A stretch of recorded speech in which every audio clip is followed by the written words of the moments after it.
5 కోట్ల మందిని ఒకే రకంగా సృజించడం అంటే టచ్ చేయగలగడం ఎక్కడ జరిగినది ఒక్క జగన్మోహన్ రెడ్డి గారి విషయంలో ఒక వైఎస్ఆర్ కాంగ్రెస్ పార్టీ పాలనలో మాత్రమే ఇది సాధ్యమైంది. ఎక్కడ లేదు. ప్రతి గడప అత్యంత సామాజికంగానే కాకుండా ఆర్థికంగా రాజకీయంగా అన్ని రకాలుగా చైతన్య రీత్యా కూడా అట్టడుగున ఉన్న దళితులతో పాటు ఆ చైతన్యం పుంజుకోవడానికి రావడానికి దశాబ్దాలు ఇప్పటికీ ఇంకా పూర్తి రాలా. అంటే మేము సమానులుగా ఉండడానికి మాకు హక్కు ఉందని రియలైజ్ కావడానికి కూడా దశాబ్దాలు పట్టింది.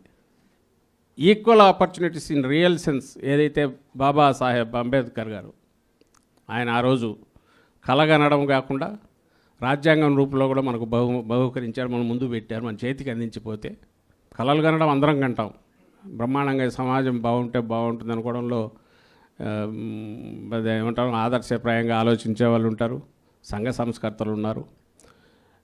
కానీ వాళ్ళు చేయగలిగింది కొంత చేస్తే రాజకీయంగా అధికారంలోకి వచ్చిన వాళ్ళు కొన్ని అంశాలు మాత్రమే సృజించగలిగారు.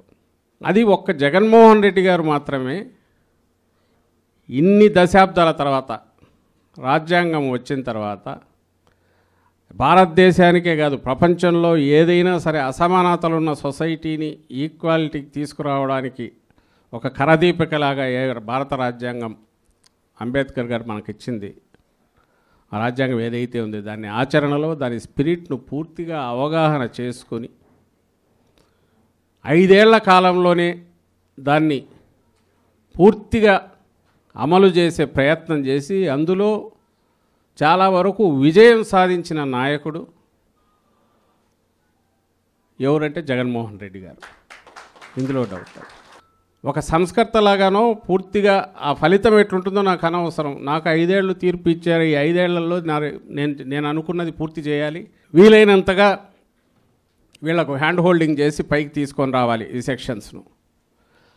ఈ పునాదులు వేసినవి వాళ్ళ భవిష్యత్తు వాళ్ళు రాసుకునే రకంగా వీళ్ళకందరికీ అందుబాటులోకి తీసుకొచ్చి అప్పుడే నా జన్మ సఫలమవుతుంది అనుకొని ఆయన చేసిన ఎఫర్ట్స్ అది సిన్సియర్గా నిబద్ధతతో చేసినందుకు నాయకత్వం నాయకులు కింది స్థాయి వరకు అందరూ కూడా దీంట్లో కలిసి రాగలిగారు. ఇది ఎక్కడి నుంచి వచ్చిందంటే బహుశా ఆయన నిబద్ధత నుంచి వచ్చింది.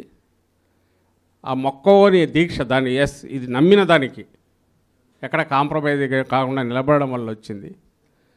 దీనికి తగినట్టు మిగిలిన వారిని మౌల్డ్ చేసుకునేందువల్లే ఈరోజు వైఎస్ఆర్ కాంగ్రెస్ పార్టీ అంటే అది ఏ విభాగమైనా సరే ప్రజల పక్షాన్ని నిలబడడంలో మన పక్షపాతం ఏ వైపు ఉంటుంది అంటే పేదల పక్షాన ఉంటుంది అనేది కూడా గుండె మీద చేయి వేసుకొని కాళ్ళు రెగడేసి మరీ చెప్పగలుగుతున్నాం.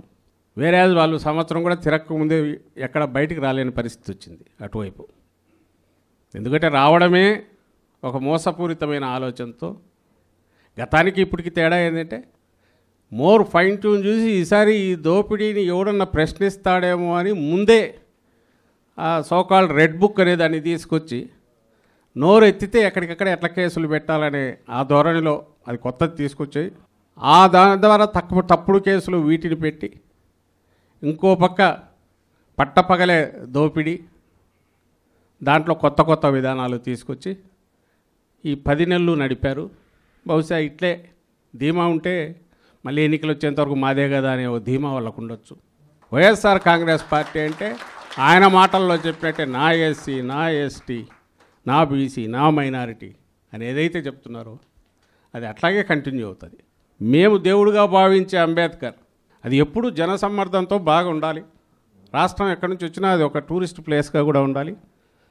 సో వచ్చిన వాళ్ళు ఖచ్చితంగా అక్కడికి వచ్చి పోయేట్టు మనం ఏర్పాటు చేయాలని ఆలోచనలు చేశారు తప్ప అక్కడి నుంచి తీసైతే పక్కన పెట్టాల.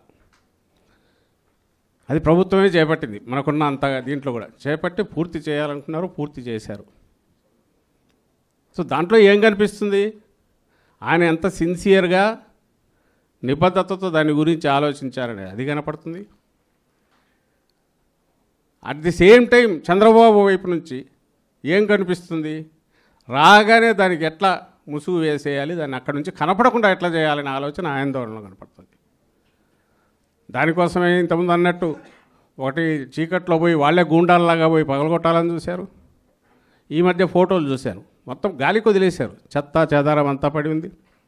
వాళ్ళ ఫేక్ దాన్ని మనం ఫేక్ చేయలేము, మన వల్ల కాదు. 100 కోట్లు 1000 కోట్లు దాని మీద పెట్టి అతను పెట్టుబడి ఎంత దాని మీద పెడతాడు చంద్రబాబు నాయుడు. మనం చేయలేము.